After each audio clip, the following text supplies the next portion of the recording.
Hi, my name's Alicia, and I agree to being a part of this assignment. And the communication skill that we're going to demonstrate is the sensitive confrontation. So the scenario is Alicia's a 25-year-old woman. She's come in to me, she's pregnant, and she's come in today and I can smell a cigarette on her after her clearly saying last week at her visit that she wanted to give up. So the sensitive confrontation is going to be our conversation. So how are things going today, Alicia? Yeah, Right, yeah. Okay, well that's great. I'm glad things are moving along really well for you. And how's your family? yeah, good. Is that your baby out there I can hear? Yes, sorry, I had to bring him along. Okay. Is he alright out there? Have you got somebody? Yep, my partner's watching him. Oh yeah, okay, that's great. Because you know, you're more than welcome to go get him if you want. He'll be alright. Okay. You sounded a little bit distressed. Now look, Alicia, I just wanted to mention to you today, because I mean, I know we've been here talking for the past half hour, and I'm clear that you really want to get going now that your son's sounding quite upset out there. But there's one thing that, like, since our last visit, you mentioned to me that you were really wanting to quit smoking. Yeah. Yeah.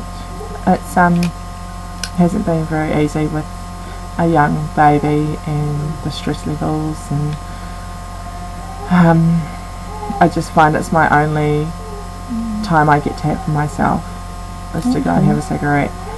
But I do know that the benefits of me stopping smoking are a lot better for my family. Yeah, absolutely. And I know you mentioned last time that, you know, you were committed to that. Yeah, I am committed to giving up. And today I smelt a cigarette on you, so you know, I can see you're really struggling with that. Yeah, yeah, I am struggling with it. Okay, so would you mind me offering to you, you know, you can go on the quit smoking program. We've got that out at the moment. Okay. Yeah. And so what do I have to do? Well, here's the thing. Like, I'm really clear that you're committed to doing it, and it's really going to take something. It's going to take commitment. And given the conversation we had last week, that, you know, about your health and your son's health, well, your son now and your baby, yeah, I know that it's going to require something from you to give it a go. So look, I'm clear that today I can give you a prescription for the lozenges or the, well, there's a couple of options actually. There's the patches. Well, I've had friends do it and they said that it didn't really help. It didn't really help? Okay, well I guess you just got to keep it consistent. You've got to be consistent with it. Okay. And I know you need to get the instructions clear, like right from start. It won't happen overnight, and I mean it's going to take some work on your behalf too. Yeah. And look, if you need any help from me, I'll give you the script here today, and I want you to give me a call when you get your script, or I can call you in the morning if you like. Is that, yeah, I prefer you to call me. Okay, I'll give you a call in the morning. Oh, your poor son out there. He's very upset. So look, I will give you a call in the morning, and let me know when you get it, and we'll run through a few things, anything you're unclear of. Okay. Okay? Yeah. And look, all the best. Yeah. I'll see you in a couple of weeks. And yeah, I want you to go now and help your son out there, okay? Okay, thank you, Leif.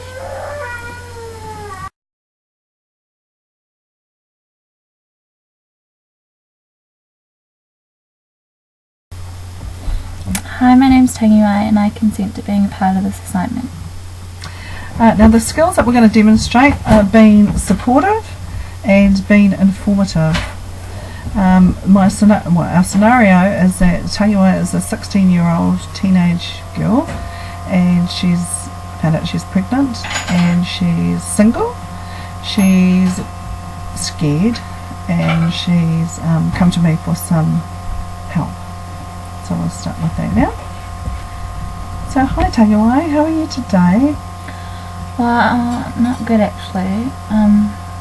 Me and my friend went to the supermarket and got a pregnancy test, and I took it and found out I was pregnant. And then after that, well, I was just, it ruined my day. I mean, my friend was just, you know, she was supporting me and stuff.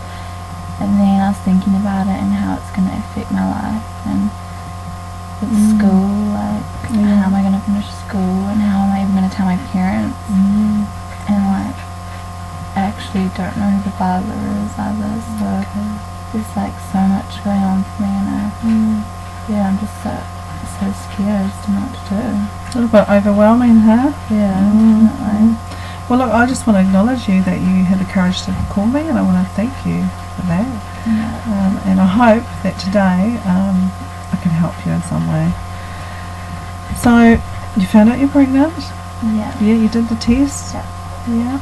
And it's a little bit scary, and yeah, it's like hard to believe. I still don't believe it. And you're frightened. What I'm hearing is that you're really worried about telling your parents. Yeah, I'm worried about telling them and what people are going to think of me, and mostly disappointing them and letting them down. Okay. I know that they like wanted me to go to uni and stuff, and study and do all that kind of thing. So I've got high hopes for you. Right? Yeah. Well, I hope that I can help you in some way today, Tangai. I know that, you know, being 16 and being pregnant isn't an easy thing, you know, when you've got amongst your peers and school and your parents and so many people to keep happy. Yeah. But if you're happy about keeping this baby, and you've got support, do you think you've got support from your family? And when you tell them? I've got my auntie who I'm really close with, and I'm happy to tell her anything. Yeah. But it's just mainly telling my parents. But I want to keep the baby, so I'm going to tell them. Don't know how or when. Yeah. Well, what I could recommend is maybe phoning your auntie and asking her if she'd come along with you to tell your parents. I don't know, rather than phoning them and telling them. I would recommend visiting them face to face and taking your auntie with you for support. What I can do to help you is that for me, I'd like to confirm that you are pregnant, like do another pregnancy test if that's okay with you.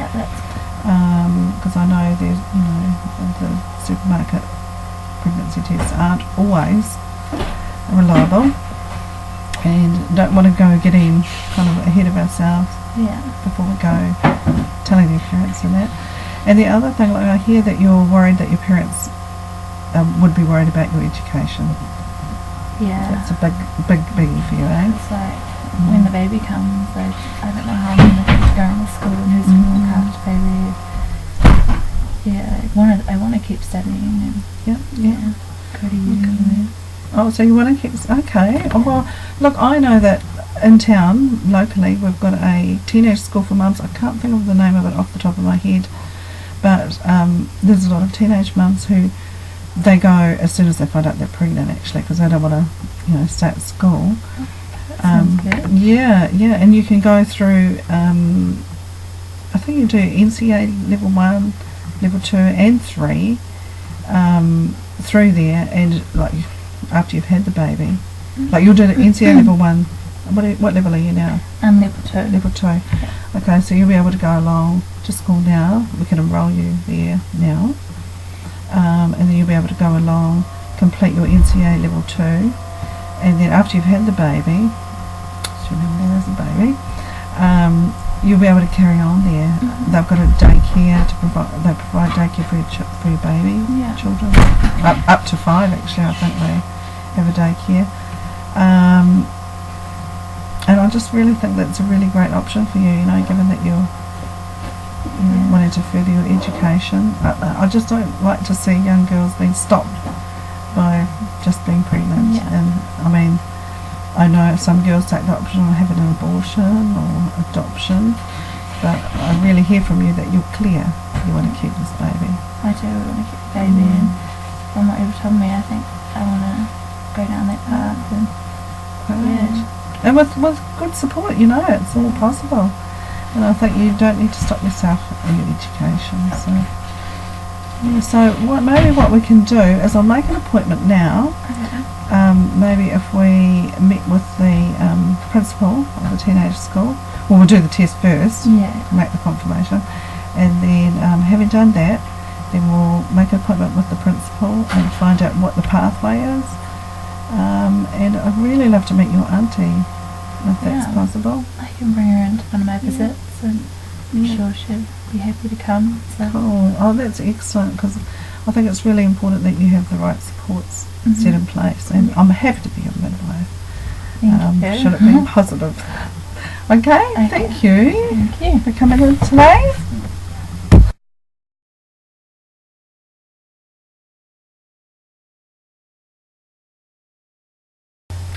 Hi, I'm Paula Wetere and I consent to this assignment.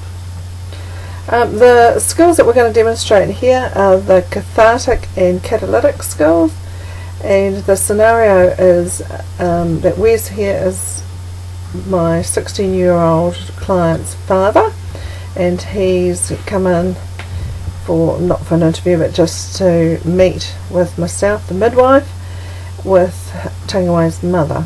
So, and he's asked if he can meet with me on his own because he has some concerns. So we'll begin with the cathartic and catalytic skills. So, Mr. Edward, it's been really nice to meet you here today, and I just really appreciate that you've taken the time to talk to me about some of your concerns, and I'd really like to know what they are and hear your side of the story, because I've met with your daughter, and she expressed that she was really, she was worried about letting you and your wife know that she was pregnant and that she's wanting to keep the baby. So I'm just going to let you know some of your feelings about it. Well, I guess I'm a bit disappointed in her because I had discussed with her future education at university, and that this is really not going to fit into what we had planned for her lifestyle, and it's really disappointing.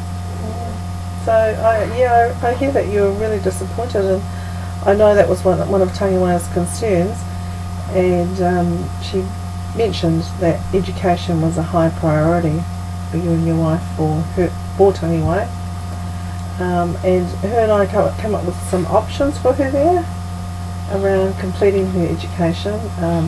There's a teenage school for mums. Is there?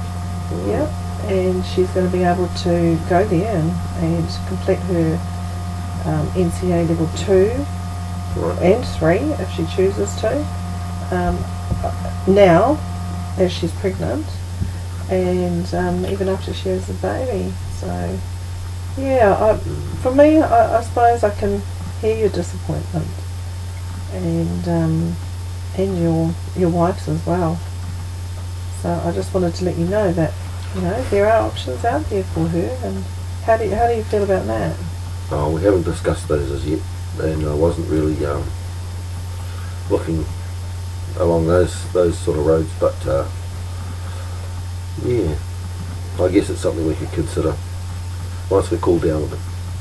Yeah, I get that. Yeah. All a little bit. I think even for Tangiwai, herself, she's in the overwhelm, and like I said, she's been worried about telling you and your wife, and I know that would have been a big thing for her to have the courage to come and speak with you both, and for you and your wife. So, and I hear your disappointment. A little bit of anger there because she's not going to be following the pathway that was planned for her. So where do you think we should go from here? Have you any ideas or our dealings with this before? Oh yes, but every situation is individually, every individual is different, and I know just from my few meetings that I've had with your daughter, she's a very she's pretty focused, and she's determined to get her education completed with the support of the family. Did she tell you that her older sister was pregnant too before she finished school? She did in one of her visits, yes, and that's, I can sense that's some of the disappointment for you and your wife. So, you know, I mean, I suppose for me it's like, well, what's the cost, you know? Do you still have a relationship with your other daughter? Who Oh, since she's had the baby we have, yeah. Yeah, great. And so you've got a mokopuna? Yes, Yes. And how old is he now? he's beautiful. He's one. He's one. Oh, gorgeous. And I suppose that's what's encouraged Taiwan to decide that she wants to keep her baby. I suppose. No. Still sad to see, you know, these things could be avoided. You know. Yes. Well, I mean, we can all look back in hindsight on a lot of things, you know, that could have been avoided. And for me, it's like, I see that you've got a beautiful daughter there who's, you know, she's not going to sacrifice her child, and she's not going to sacrifice her education either. And I think it's important that she knows she has the family support. Yeah, look, I just want to thank you for coming in today and That's right. to meet us. If there's anything further that you want to discuss or come and talk to me about, just, you know, give us a call. I'll tell you what it does. I've given her my phone number, and she can freely phone me or text me if she has any concerns. But I just want to let you know that she's in safe hands here. We'll be looking after her. And Okay, well, I appreciate your taking time out to meet with me and discuss this matter. you're welcome. Thank you.